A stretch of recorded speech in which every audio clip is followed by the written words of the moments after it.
ნახეთ როგორ საუბრობს ილია მართალი. ქართველისათვის ორი გზა იყო: ქრისტიანობა ან არადა ვაჟკაცურის სიკვდილი იმავე ქრისტიანობისათვის.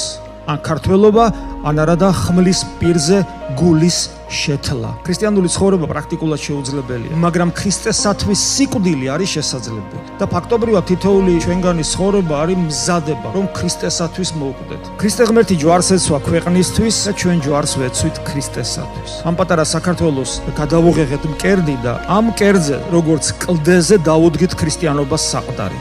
ქვათ ჩვენი ძვლები ვიხმარეთ, კირათ ჩვენი სისხლი, გავწყვდით, გავიჟლიტენით, თავი გავწირეთ, ცოლ-შვილი გავწირეთ, უსწორო ომები ვასწორეთ, ხორცი მივეცით სულისათვის და ერთმა მუჭმა ერმა ქრისტიანობა შევინახეთ, არ გავაქრეთ ამ პატარა ქვეყანაში. ილია მართალი აი ესე ხედავს, ესე გრძნობს და განიცდის თავის სამშობლოს. აი ლიბერალი, რომელსაც ჭეშმარიტი თავისუფლება სურს, თავისი ერისათვის, თავისი ქვეყნისათვის.